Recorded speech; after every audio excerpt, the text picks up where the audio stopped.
참으로 이 밤이 더 깊이 하나님을 만나는 시간이 되게 하여 주시옵소서.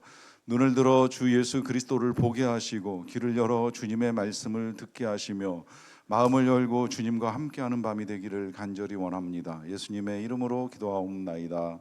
아멘.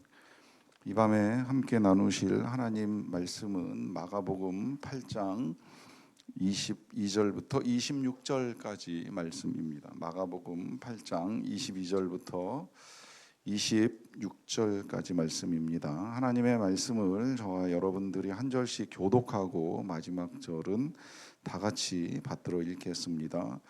베세다의 이름에 사람들이 맹인한 사람을 데리고 예수께 나와 손대시기를 구하거늘 예수께서 맹인의 손을 붙잡으시고 마을 밖으로 데리고 나가사 눈에 침을 뱉으시며 그에게 안수하시고 무엇이 보이느냐 물으시니 쳐다보며 이르되 사람들이 보이나이다. 나무 같은 것들이 걸어가는 것을 보나이다 하거늘 이에 그 눈에 다시 안수하시매 그가 주목하여 보더니 나아서 모든 것을 밝히 보는지라. 같이 읽습니다. 예수께서 그 사람을 집으로 보내시며 이르시되 마을에는 들어가지 말라 하시니라. 무릎을 꿇고 이렇게 오래 기도하다가 발이 저릴 때가 오잖아요. 그러면 어떻게 하세요? 그 방법을 알고 계신 분이 계시는 것 같은데, 코에 침 3번 바르면 낫는다는 거 알고 계세요? 정설은 아닙니다. 그냥 저도 들은 얘기인데 혹시 해보셨어요? 해보신 분 계세요? 솔직히 말씀해 보세요. 해보셨어요? 저도 해봤어요. 근데 지금까지도 정확하게 모르겠어요. 이제 코에 침을 3번 바르면 이게 풀리는지 안 풀리는지, 아니면 시간이 지나면서 자연스럽게 이제 다리를 움직일 수 있게 된 건지는 잘 모르겠는데, 한 번은 해보잖아요. 왜 남들 안 볼 때. 근데 저는 이거를 이제 남들 보는 데서 하는 것을 본 적이 한 번 있어요. 쉽지 않은 일인데 이렇게 정확하게 기억은 안 나요. 근데 이렇게 이제 둘러 앉아서 기도를 하던 시간이었던 것 같아요. 이제 아니면 뭐 책상다리 하고 앉아 있어도 어쨌든 이렇게 오래 앉아 있으면 그 자세가 계속되면 결국 다리가 저린데 저쪽 편에서 한 여청년이었던 것 같아요. 갑자기 급하게 막 이렇게 이제 3번 침을 이렇게 이제 코에다가 바르는데, 아, 다리가 저린가 보다 이제 이렇게 생각을 했어요. 그런데 여러분, 그 사람이 뭐 저도 그렇거니와 코에다가 침을 3번 바를 수 있는 그렇게 할 수 있는 이유가 뭡니까? 이게 내 침이니까 가능한 거잖아요. 여러분 혹시 누가 다리 저린데 제가 침 발라 드릴게요 그러면 받아들이시겠어요? 아무도 못 받아들일 일 아니겠습니까? 그런데 뭐 다리 저린 데 있어서 침 바르는 게 효과가 있다 없다에 대해서는 전 정확하게 모르겠는데, 침의 약효에 대해서는 실제로 이제 제가 들어본 적도 있고 뭐 실제 그 효과를 본 적도 있어요. 저는 초등학교 다닐 때 집 앞에 문방구가 하나 있었는데, 이 문방구를 하시는 분이 의사이셨다고 그러더라고요. 그분 말씀이 의사이셨는데 이 사고가 나서 사람이 죽는 바람에 면허가 취소되고 더 이상 의사를 할 수가 없어가지고 문방구를 하신다, 이제 이 얘기까지 어머니를 통해서 전해 들었어요. 그러다 보니까 우리 어머니가 급하면 이제 그분을 찾아가가지고 이제 이 처방을 구하는 거예요. 그냥 어떻게 해야 되는지를. 아무래도 의사 가까이 있으면 뭐 급할 때 누가 아프다는데 어떻게 해요 그러면 이제 물어보고 이제 답을 구하잖아요. 그런 것 중에 하나가 여름철에 그 모기 물리면 뭐 이거 모기 물려가지고 막, 그때는 왜 한 번 물리면 막 여러 군데가 막 한꺼번에 막 다 가려운데, 이게 뭐 어떻게 지금처럼 뭐 바르는 모기약이 있는 것도 아니고 물파스가 막 나올락 말락 하던 시절이고 하다 보니까 그 모기 물렸을 때 하도 제가 막 긁어대고 이제 이러니까, 그러다가 제가 한 번은요 배에 모기를 물렸는데 그 물린 모기를 물린 줄도 모르고 배에 이렇게 시뻘건 게 한 요 정도 되는 자국이 이렇게 하나 생기면서 이렇게 줄이 양쪽으로 2줄이 이제 타고 올라가는 이 현상이 한번 나타났어요. 근데 모기를 한번 물렸을 때는 그분이 이제 그 여러 군데 물려가지고, 제가 어렸을 때는 피가 깨끗해가지고 모기들이 저를 되게 좋아했는데 지금은 별로 안 좋아하는 것 같아요. 근데 그래서 여러 군데를 물려가지고 제가 너무 힘들어하니까 우리 어머니가 가셔서 들었던 처방이 뭐냐면, 급하게 모기 물렸을 때 약 없으면 침 바르면 된다. 침에 소금 성분이 있고 그리고 침에 해독 성분이 있어서 어느 정도 가려움증을 해소해 줄 것이다라고 하는 처방을 받고 와가지고 저희 어머니가 그 침으로, 어머니의 침으로 저의 이 모기 물린 데를 이렇게 좀 덜 가렵게 만들어 주신 것도 한 번 있었고요. 그리고 아까 그 여기 시뻘겋게 크게 물려가지고 이렇게 피가 이렇게 타고 올라가는 듯이 뿌룩하게 올라오는 거는, 그건 이제 그분 앞에 가서 실제로 이제 보여드렸어요. 이게 도대체 왜 이렇게 지금 이런 일이 벌어지는 거냐고 보여드렸더니 그분 설명이, 이건 뭔가 죽은 사람의 피를 먹었던 모기가 와서 물었을 때 이제 이 독성에 의해 가지고 이런 현상이 나타날 수 있으니까 이거는 부작용이 생기기 전에 빨리 약국 가서 이제, 그때 당시 늘 뭔가 문제가 생기면 마이신 사 먹으라고 하셔가지고 이제 가서 마이신 사 먹고 가라앉힌 경험도 이제 가지고 있어요. 자, 어찌되었건 침은 뭐 어느 정도의 효과가 있다라고 하는 것인데, 문제는 이제 이 내 침을 내가 쓰는 거하고 내 침을 남한테 쓰는 거, 아니면 남의 침을 내 몸에 바르는 거, 이게 이제 쉬운 일은 아니잖아요. 뭐 내가 내 침을 코에 바르든 뭐 어디에 바르든 이건 뭐 얼마든지 우리가 할 수 있는 일이라고 생각을 하지만, 내 침을 남한테 바른다, 남의 침을 나한테 바른다, 이제 이거는 쉬운 일은 절대 아닌데, 그런데 놀랍게도 이제 우리 예수님이 드물게, 자주는 아니지만 그래도 적지 않게 이 침을 사용하세요. 오늘 복음서에서 오늘 읽은 본문에서도 침 사용한 이제 치유 사역을 하시는데, 우리가 1전에도 7장 넘어올 때 기억하시죠? 귀 잘 안 들리고 이제 말 못하는 사람을 데리고 고칠 때에도 손에 침을 뱉으사 혀에 대시고 이제 그 사람의 말 못하는 거 또 못 듣는 거를 고쳐주시는 일을 하셨어요. 좀 이해하기 힘든 방식이에요. 제가 그때도 그 말씀을 드렸어요. 왜 이렇게 하셨는지는 잘 모르겠다. 무엇 때문인지 모르겠다. 말씀만으로도 가능하신데, 손만 대셔도 될 터인데 왜 침을 뱉으시고 그 침을 혀에까지 대시나, 뭐 이제 오늘 같은 경우에는 이제 눈에 대는 걸 우리가 이제 보게 될 터인데, 이게 왜 그러실까 하는 것까지 정확하게 모르겠지만, 어찌 됐건 이제 이 예수님의 방식이 좀 독특하게 이제 나타나는데요.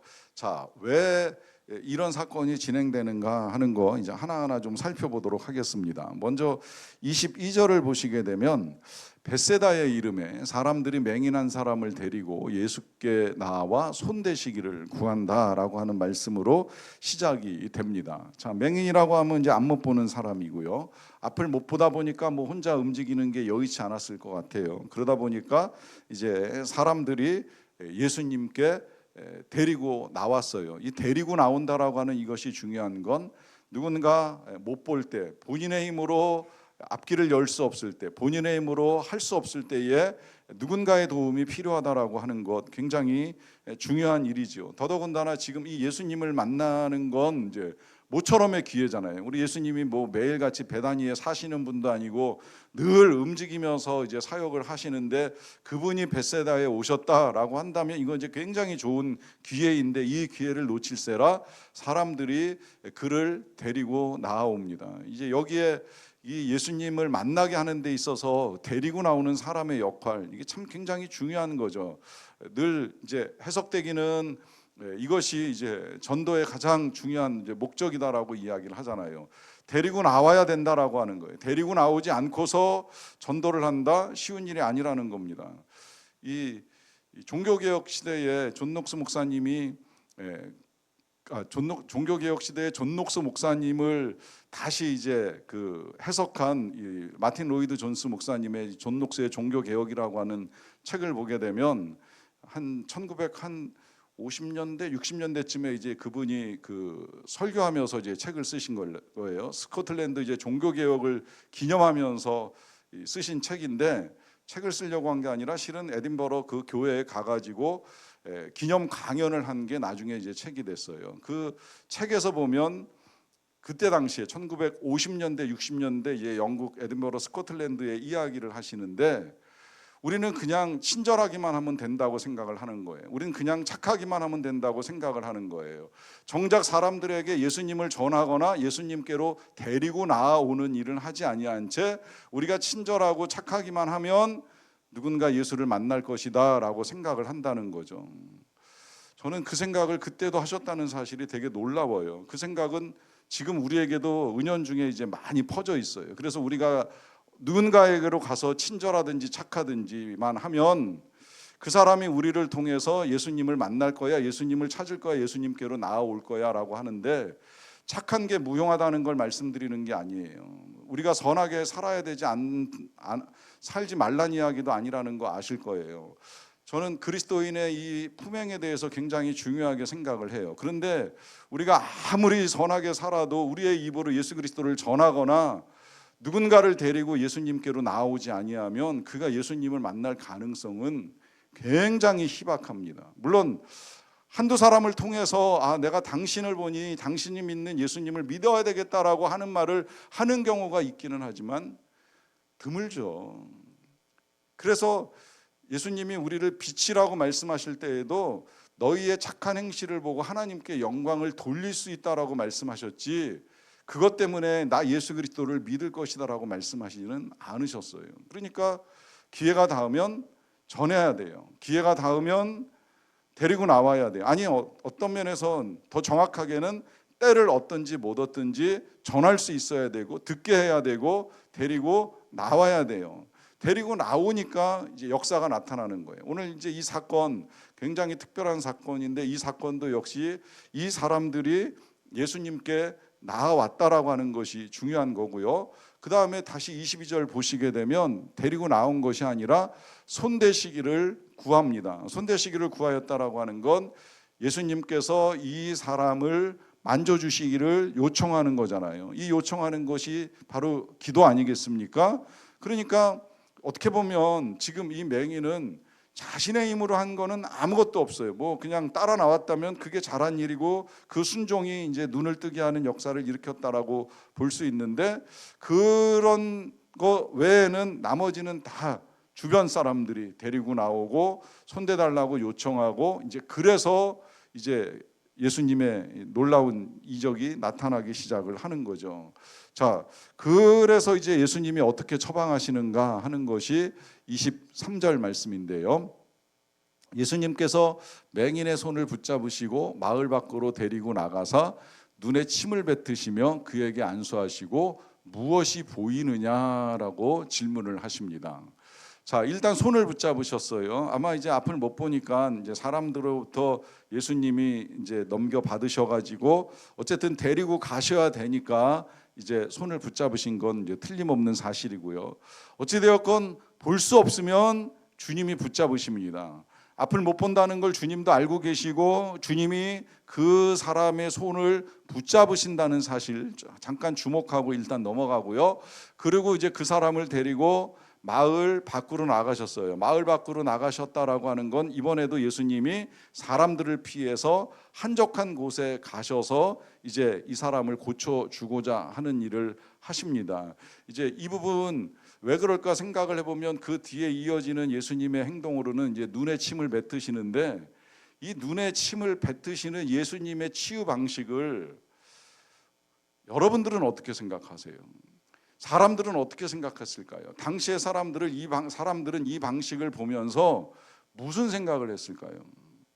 제가 최근에 그런 이야기 들었어요. 우리 교회가 이제 지난 여름에 처음으로 이제 의료 사역이 한번 이제 진행이 됐어요. 우리 교회 역사로는 처음인데, 우리 교회에서 이제 이 치과 의사 하시는 분이 선교를 같이 가셔가지고 이제 거기 선교지에 있는 사람들 몇 사람 이제 그 치료를 이제 도와주시려고 이제 진행을 했잖아요. 근데 이제 이런 경험이 이제 많지 않으시다 보니까 그 우리 같이 간 모든 팀원들이 많지 않으시다 보니까 이 진료 사역을 어디에서 어떻게 이제 진행을 해야 될지 모르다 보니까 이제 이 그냥 사역하는 자리를 이렇게 준비를 했는데 이게 의도치 않게 이제 입구가 돼 버린 거예요. 그러다 보니까 이제 이 공간 입구에서 원래 이 의료 사역을 가면 제 경험상으로는 저는 한 5번 정도 의료 사역을 이제 가봤는데 제 경험상으로는 의료 사역을 해도요, 입구에 배치하는 병과가 있고 안쪽으로 배치하는 병과가 있어요. 그 안쪽으로 배치하는 병과가 이제 주로 치과 아니면 한방입니다. 한방은 이렇게 허리 이렇게 내려가지고 이제 침 놔줘야 되기 때문에 입구에다가 배치하면 여자분들이 와가지고 침 맞기 굉장히 불편하잖아요. 그러니까 저 안쪽에도 이제 남자 여자 따로 이렇게 약간 이제 공간이 겹치지 않게끔 이렇게 구성을 하기도 하고, 치과 같은 경우에도 좀 조용히 이제 사역이 진행되어야 하다 보니까 이제 한적한 곳에서 자리를 잡아야 되는데, 이게 이제 안 되는 상태에서 사역의 자리가 준비되고 사역이 이제 시작이 되니까 이 사람들이 몰리잖아요. 그런데다가 제가 들어보니까 김근영 선교사님이 이제 1번으로 그 치료를 받으시는데 제일 먼저 누워서 이렇게 하고 입 벌리고 있는데, 그 몽골 사람들이 치과 병원이나 뭐 몇 사람 가봤겠어요. 너무 신기한 거죠. 의사 선생님 오셨죠, 선교사님 누웠죠, 입 벌리고 계시죠.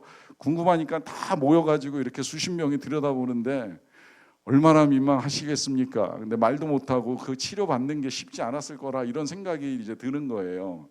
자, 치과 치료 하나를 하더라도 이게 이제 그렇게 자칫하면 사람들의 구경거리가 될 수 있는데, 저는 예수님이 그래서 더 많이 힘드시지 않으셨을까 생각이 드는 거예요. 이게 여러분, 치유라고 하는 게 예수님은 능력이 많으시니까 그래도 뭐 사실은 어디서나 고칠 수 있는데요, 제 경험상으로는 이 사람 고칠 때 혹은 귀신 쫓아낼 때 사람 많을 때하고 사람 없을 때하고 목회자로서는 굉장히 다릅니다.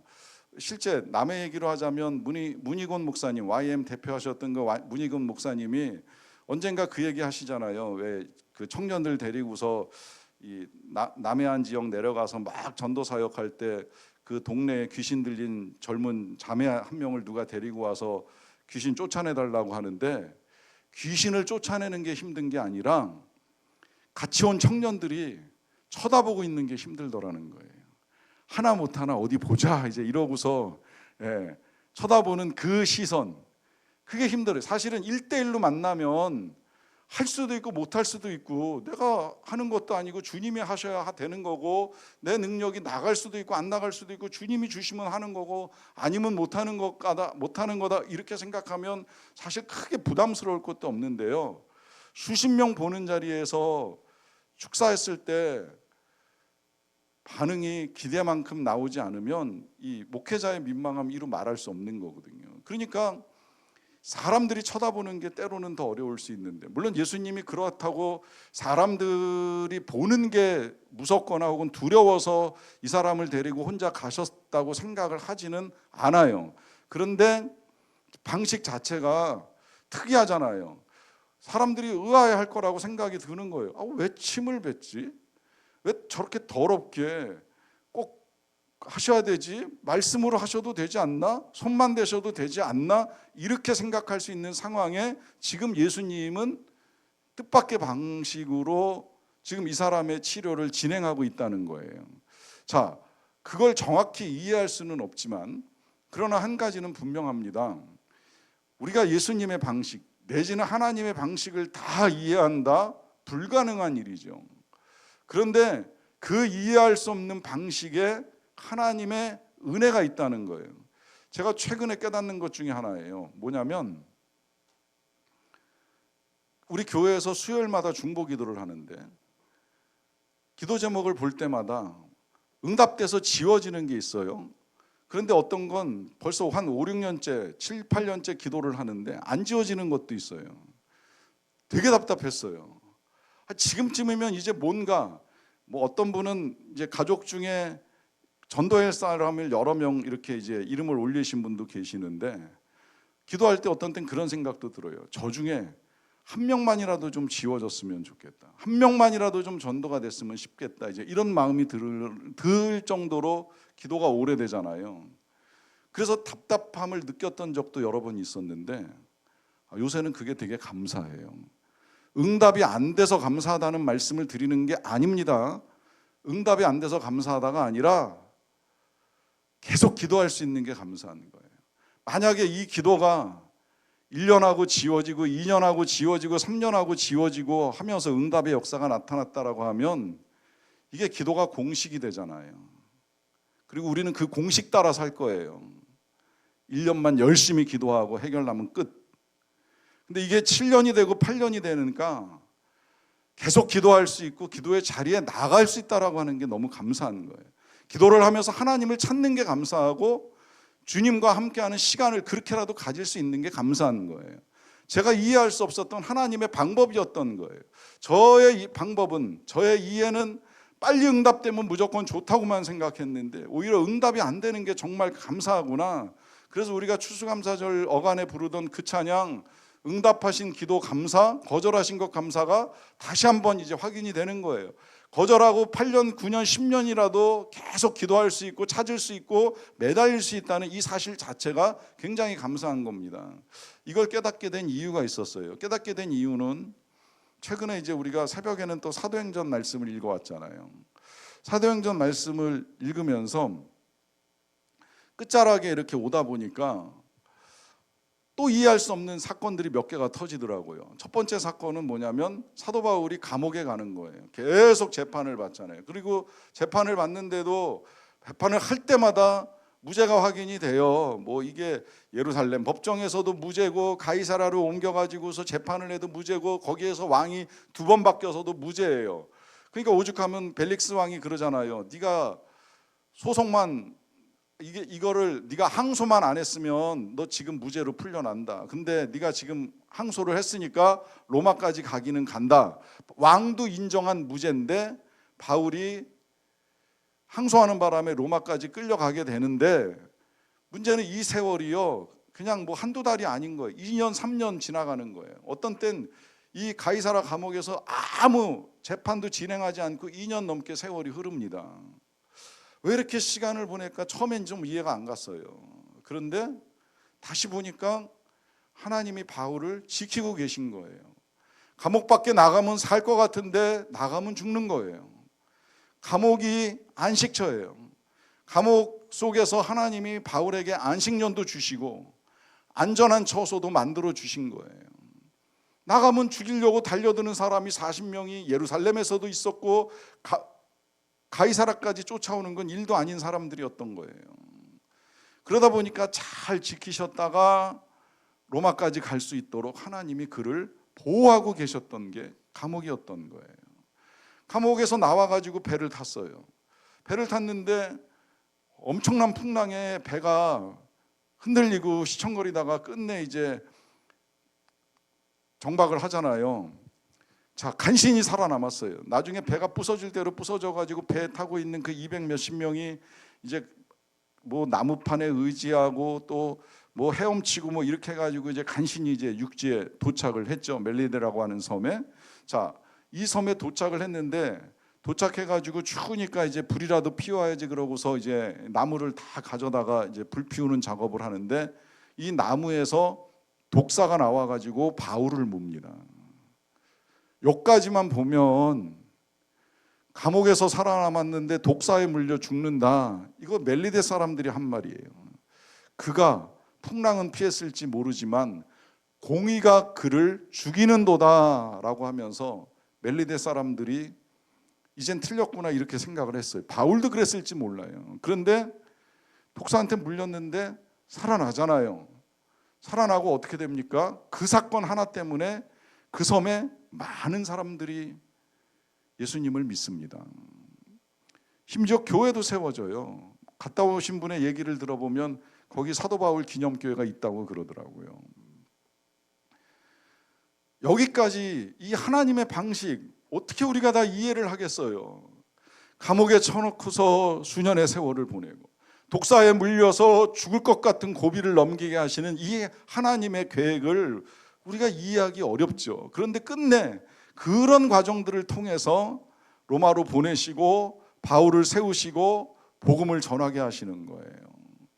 그러니 이 침 바르는 과정 다는 이해 안 되지만 분명한 건 이제 이 한 사람을 통해서 뭔가 주님이 하시고자 하시는 일이 있는데 예수님이 1차적으로 이제 치유 사역을 하시고 나서 질문하죠. 24절입니다.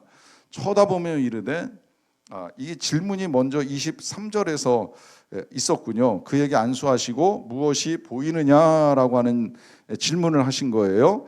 그러자 이제 쳐다보며 하는 말이 24절입니다. 사람들이 보이나이다. 나무 같은 것들이 걸어가는 것이 걸어가는 것을 보나이다라고 합니다.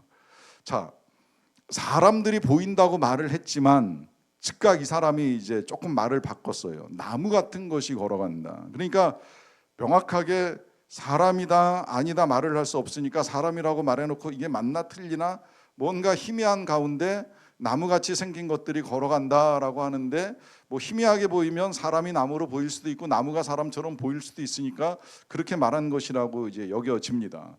어찌됐건 분명한 건 지금 이 사람이 정확하게 보지 못하는 상태에 있다라고 하는 것을 이제 알 수가 있겠고요. 그러다 보니까 우리 예수님께서 다시 한번 이제 25절에 이에 그 눈에 다시 안수하심에 그가 주목하여 보더니 나아서 모든 것을 밝히 보게 됩니다. 자, 여기서 이제 예수님이 다시 안수를 하셨어요.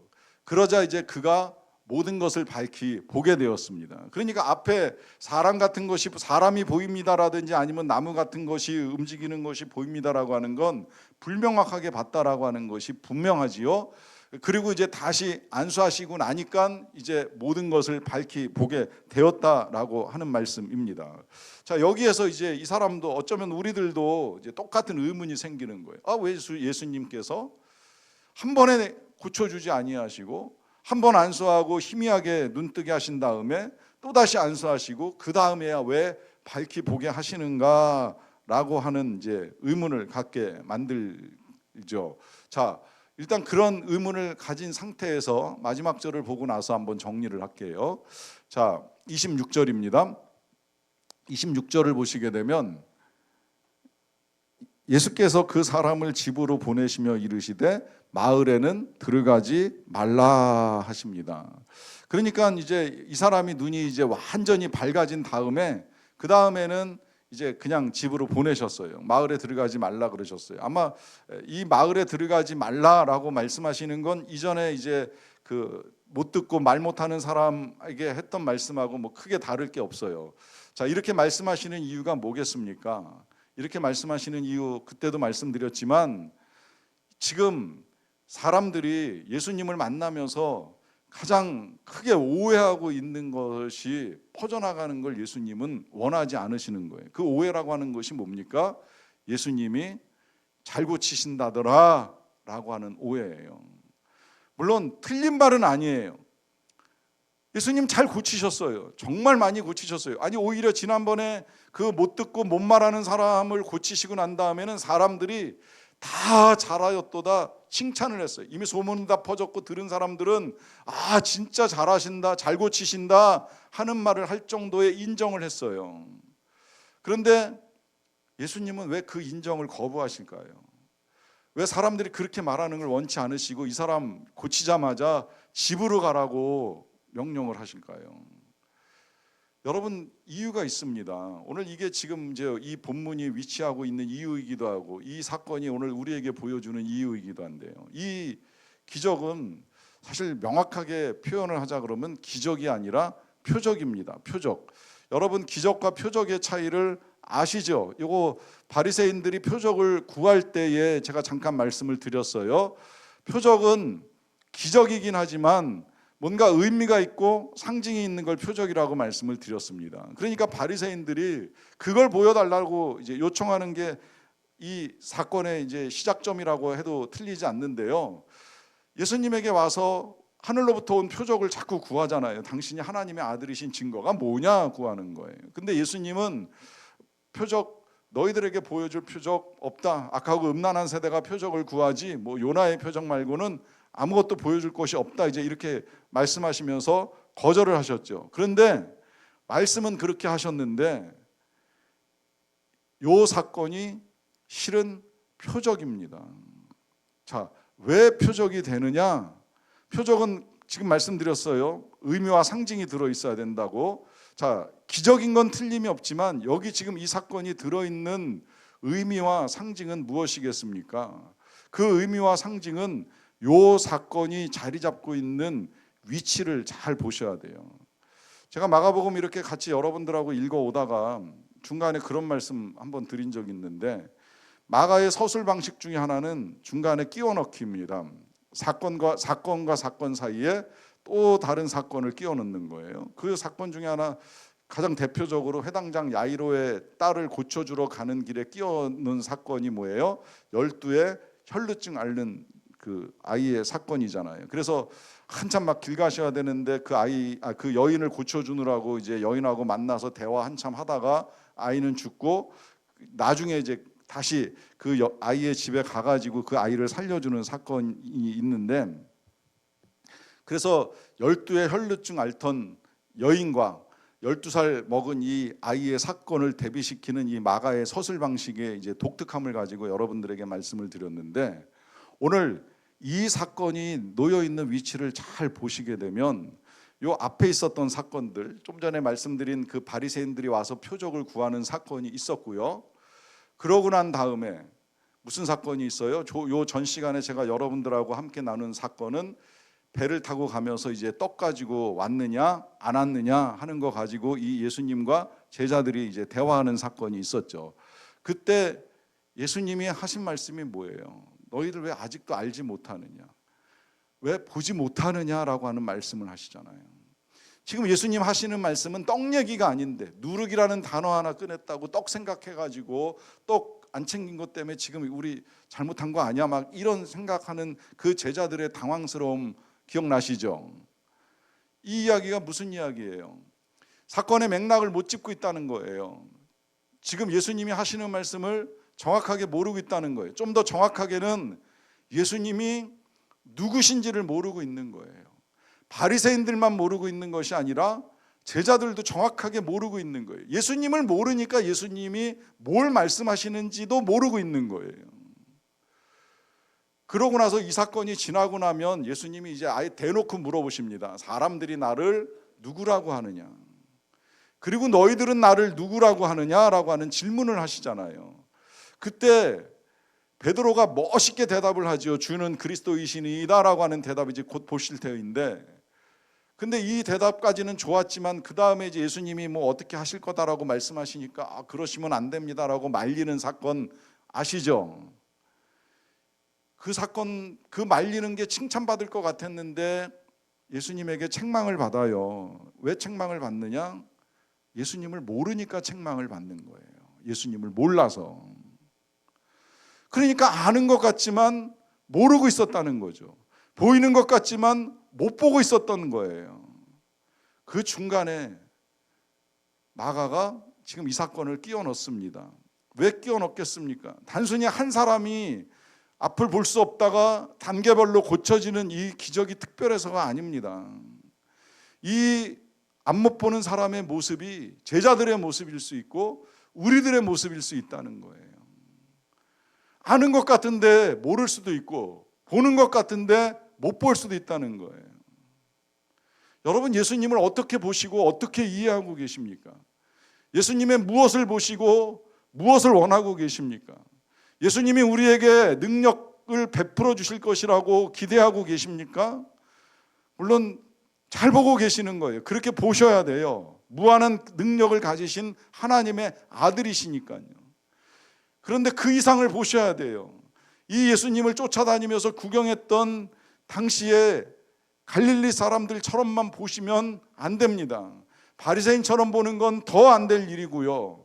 정말 우리가 예수님을 보고 예수님을 믿는다면 그분이 왜 2000년 전에 이 땅에 아기로 태어나셨고, 왜 이 땅에서 이 갈릴리를 걸으시면서 이런 일들을 하셨고, 그러시다가 왜 갑자기 십자가에 달려 돌아가셨고, 죽으셨으나 왜 다시 살아나셨는지 분명히 보실 수 있어야 된다는 거예요. 그 예수님을 제대로 볼 때에야 주는 그리스도시요 살아계신 하나님의 아들입니다라고 하는 고백이 되는 것이고, 그 예수님이 하나님의 아들이시라는 고백이 분명하다면 나도 이제 하나님의 자녀가 되어 살아가고 있으니 이 세상 보는 눈이 달라지는 거죠. 희미하고 붙잡지 못하는 것 때문에 헤매는 인생이 아니라 분명하게 보이는 살아계신 예수 그리스도를 붙들고 날마다 주님과 함께 걸어가는 삶을 살 수 있게 되는 것입니다. 오늘 그 눈이 저와 여러분들에게 열리기를 축원합니다. 기도하겠습니다. 주님, 이 밤에 우리의 눈이 더 열리기를 원합니다. 밝히 볼 수 있게 되기를 원합니다. 주님을 올바르게 보고 따라가는 사람들이 되기를 원합니다. 예수님의 이름으로 기도하옵나이다. 아멘. 함께 찬양하며 기도하겠습니다.